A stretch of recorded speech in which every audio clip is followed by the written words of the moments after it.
Un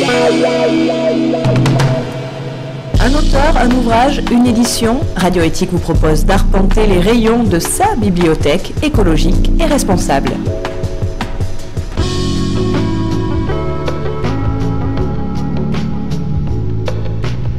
Pour des boiseries saines, belles et durables, sans polluer l'air intérieur de nos maisons ni l'environnement extérieur, optez pour des solutions écologiques, des recettes efficaces et une mise en œuvre dans les règles de l'art. J'entretiens mes boiseries, volets, parquets, meubles, peintures, vernis, cire au naturel. C'est l'ouvrage de Bruno Guthrie qu'il nous présente au micro d'Evelyne Tonelli. Bruno Guthrie, moi j'aurais une première question, mais il faut vraiment entretenir ces boiseries, on peut pas simplement mettre du bois et puis ça suffit? Je sais pas si vous savez, en fait il existe deux types de bois. Il y a le bois qu'on dit imputrescible, donc lui qui va résister à l'eau, et le bois qui se détériore au contact de l'eau. Mais les UV, les rayons du soleil, vont avoir une action dessus, donc vont les faire griser. Disons que si on veut garder un aspect joli du bois, il vaut mieux le protéger. Est-ce qu'il y a aussi un aspect pour l'aider à lutter contre des petites bêtes qui pourraient l'embêter? Il existe effectivement des traitements qu'on peut mettre à l'intérieur du bois, mais moi dans mon livre j'en parle très peu de ça. Moi c'est surtout l'aspect esthétique, la finition en fait que je vais traiter dans mon livre. S'il y a déjà des bêtes dedans, effectivement il va falloir déjà les traiter. Ce qu'il faut savoir c'est qu'un bois quand il est suffisamment sec, c'est-à-dire qu'il a moins de 15% d'humidité à l'intérieur, il ne sera pas intéressé ni par les champignons ni par les insectes.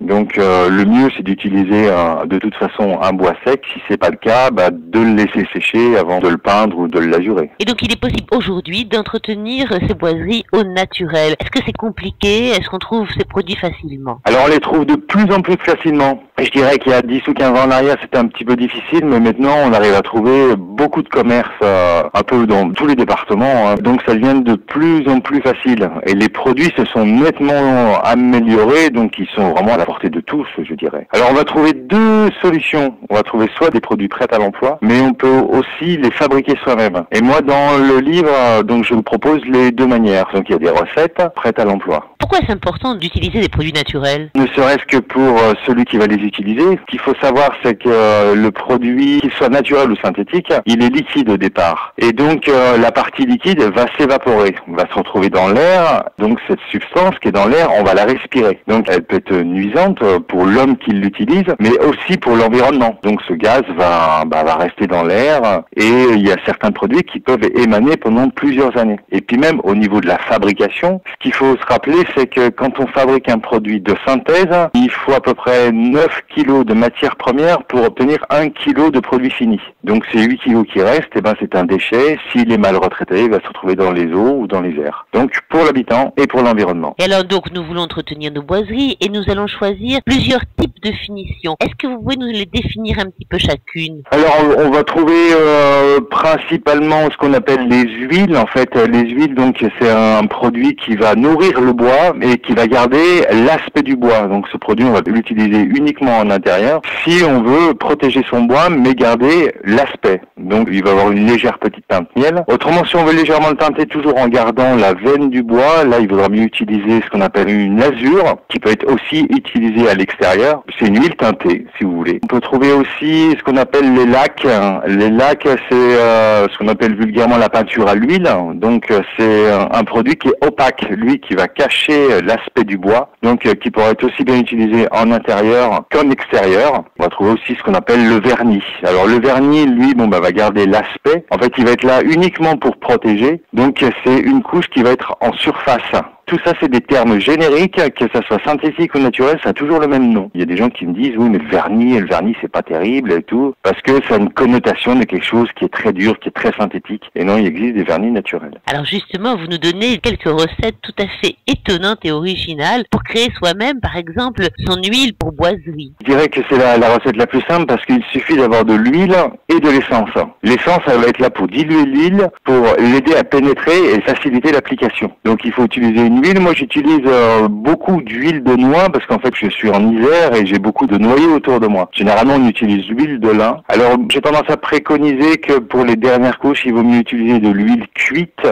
En fait, parce que tout simplement, l'huile, au contact de l'air, elle va durcir. Elle va mettre un certain temps à durcir. Et si elle n'a pas été cuite, elle va mettre presque une semaine à durcir. Donc ça peut être un peu long. Alors qu'une huile cuite sèche au bout de 24 à 48 heures. Et une chose qui m'a beaucoup intéressée, c'est la recette et la mise en œuvre d'une lasure à la bière. Dites-moi un peu plus.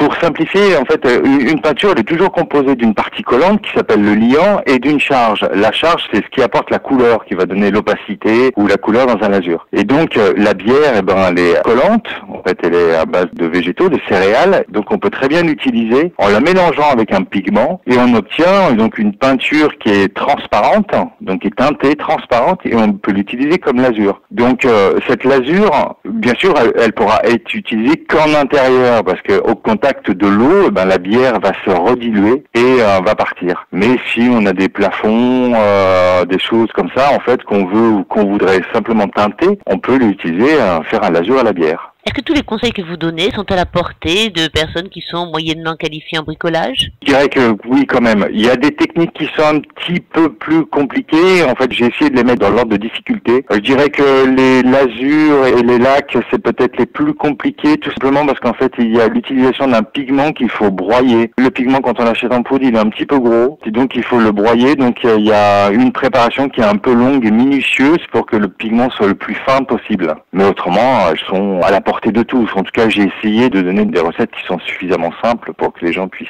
les fabriquer. Dans votre conclusion, vous dites on ne peut obtenir un beau résultat sans temps indispensable. Et vous dites que rapidité, beauté et efficacité ne sont pas des critères compatibles en peinture naturelle. Tout va très vite. Oui, complètement. On voudrait qu'effectivement ne mettre qu'une couche sur du bois, par exemple, et que ça dure éternellement. Et en fait, non, ça ne marche pas. Ce qu'il faut savoir, c'est qu'en fait, il y a une préparation à faire sur n'importe quel support quand il est neuf ou même quand il est ancien pour que les peintures puissent s'accrocher dessus. En fait, c'est la condition pour que la finition puisse durer le plus longtemps possible. Il faut préparer. Moi, j'ai souvent tendance à comparer la peinture avec un enfant. Un enfant, si on l'apprend à marcher trop tôt, il va peut-être marcher de travers. En peinture, c'est exactement la même chose. En fait, il y a un temps pour tout. On va préparer son support, on va y passer le temps qu'il le faut et on va appliquer les couches en respectant le temps de séchage. Et si on respecte ces conditions, la finition va durer le plus longtemps possible. Si vous souhaitez plus d'informations sur l'ouvrage J'entretiens mes boiseries, volets parquet meubles, peinture vernis cire au naturel de Bruno Boutry, rendez-vous sur le site des éditions Terre Vivante, www.terrevivante.org.